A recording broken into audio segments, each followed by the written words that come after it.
We have federal agencies in crisis, overworked employees, looming layoffs, and policy changes are threatening the service and care to millions of Americans. It didn't have to be this way.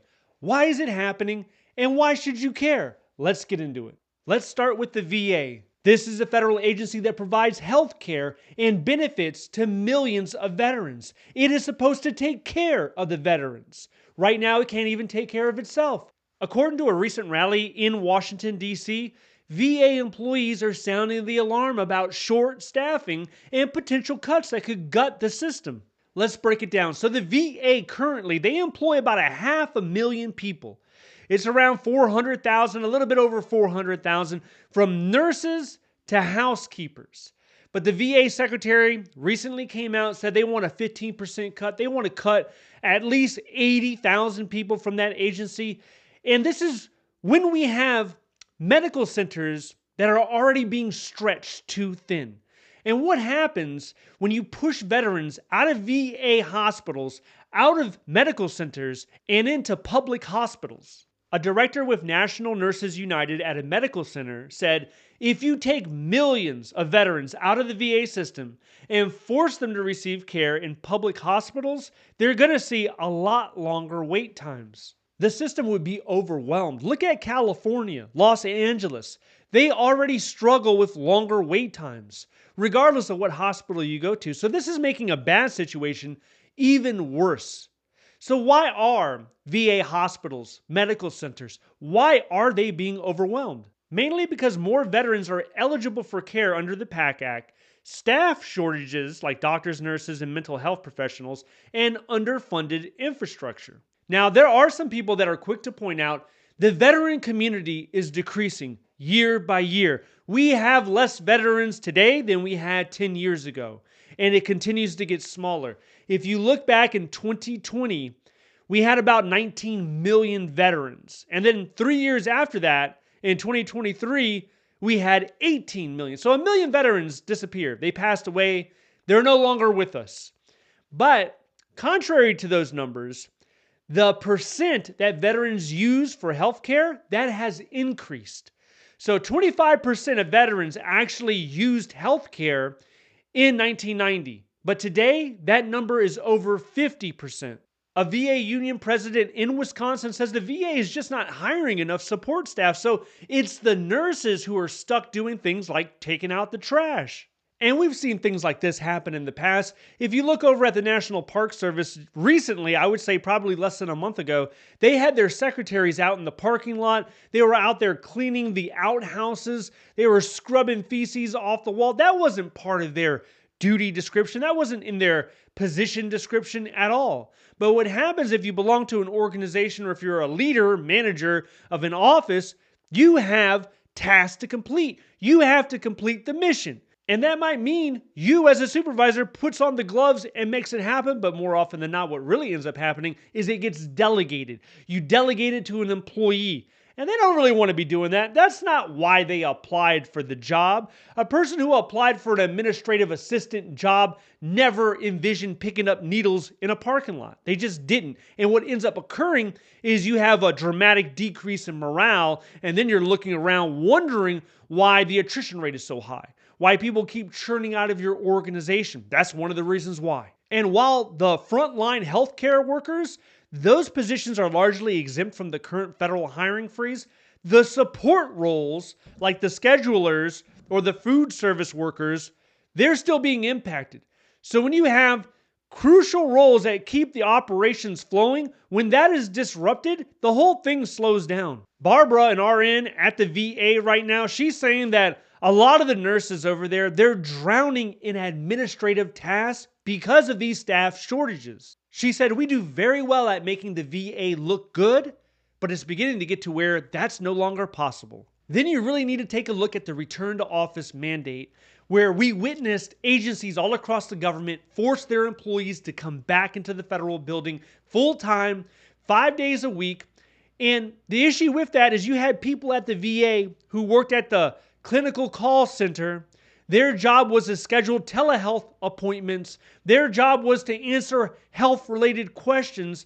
These individuals were never hired to be in a physical location. They were not hired to be in a federal building. They were hired 100% remote. That was the agreement. That is what they signed up for. And you're telling them now to get back into a building, but there's no space for them. Where are you going to put them? In Dayton, Ohio, Sean says they've reopened an old daycare building that's been closed for years. No maintenance, just a dusty space to cram people into. And get this, some workers at the VA are being directed to head straight to the parking lot. Not to leave for the day, but to sit in their car with their computer on their lap. I hope they have a hotspot connection on their phone. You know how you can make your smartphone into a hotspot so you get some kind of connectivity? Well, that's what's going on over there. So you better crack the window down so you can feel a stiff breeze. Or you better hope your air conditioning works in your car. You know, not everybody has a working air conditioning. I know a guy, he had like a squirrel or a rat crawl up in his engine compartment and it just died there. So every time he fires up his air conditioner or his heater, he smells that carcass. And he's had that car detailed multiple times. You still smell it. You probably know what I'm talking about. You probably know somebody who's had a dead animal die within their engine compartment, and it smells horrible. But you have to figure it out. Maybe you have to borrow someone else's car. Maybe you rent a car. I don't know. But if you're on parking lot duty, if you're sitting there trying to bang out emails and knock out correspondence in a car, that should tell you there's some overarching issues within that agency. But the good news is the VA is getting a 10% increase to its budget in 2026. But that doesn't mean that they're going to take that money and use it to hire more people or workers.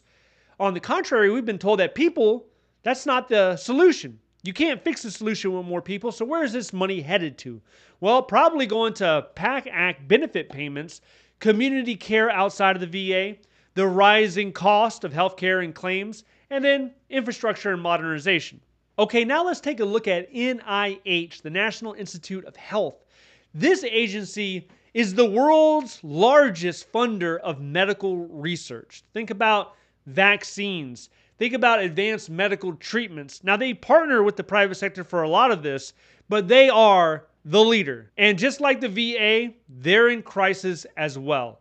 We've had a lot of employees over there. They've come together to sign the Bethesda Declaration, which calls out major changes under the new director. This is named after the Maryland's headquarters, and we had over 300 employees from the NIH come together to sign this document because they're unhappy. They're protesting the layoffs. They're protesting the canceled grants.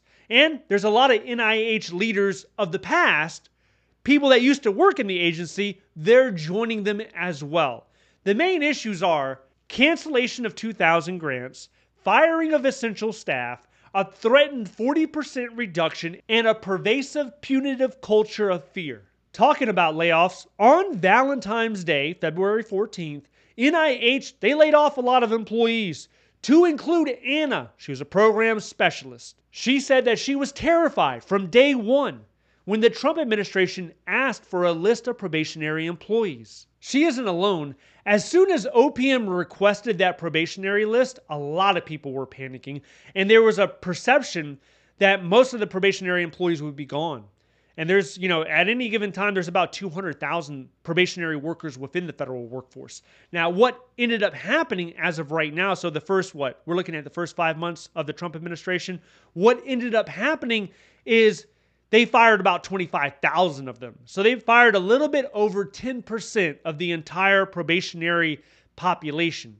But the other 85, 90%, they're still worried because they know at any moment in time, the political winds could change, someone could snap their fingers or blink their eyes, and they could also be out of a job as well. Jenna Norton, an NIH program officer, signed the Bethesda Declaration saying, "We want the director to listen to us." Many people just want their concerns heard. They want to be acknowledged. They want their fears to be acknowledged. And what people have been witnessing in this agency, other agencies, is when leadership speaks out, all of a sudden they just happen to resign. They happen not to show up the next week. They're gone. So it creates this culture of fear. And the layoffs, they're not just happening at NIH. They're happening all across the government. Right now, the decision is still at the Supreme Court. What many people are anticipating, to include myself, is we should have a verdict the week of June 20th. And this could go one or two ways. One, the court lifts the injunction. If that happens, layoffs start immediately. The messages are already written. They just have to hit the send button. It's one click away from reaching the inboxes. And if that happens, also, you're going to see the appeal process. It will be appealed. The second thing is the court leaves the injunction in place. If this happens, then the layoffs will remain frozen and the administration will continue to try to appeal it. It could probably end up taking months. What I think might happen is the Supreme Court narrows the injunction, allowing some agencies to continue and some agencies not to continue. But I don't know for certain. Obviously, I'm speculating. Now, as this is happening, we have some agencies that are continuing full steam ahead. They're not waiting on the judge. And they're firing people based on inaccurate data. The data doesn't even reflect reality. So the data could say that you performed horribly, and in reality, you had an outstanding performance evaluation. Or the data could say that you work in Bethesda, Maryland, but in reality, you work in Seattle, Washington. That's the type of inaccurate data that we're talking about here, and they're using it to fire thousands of people. If you want to know more about that, check this video out next. Stay updated by signing up to the free newsletter down below. Thank you so much for watching. I'll see you in the next one.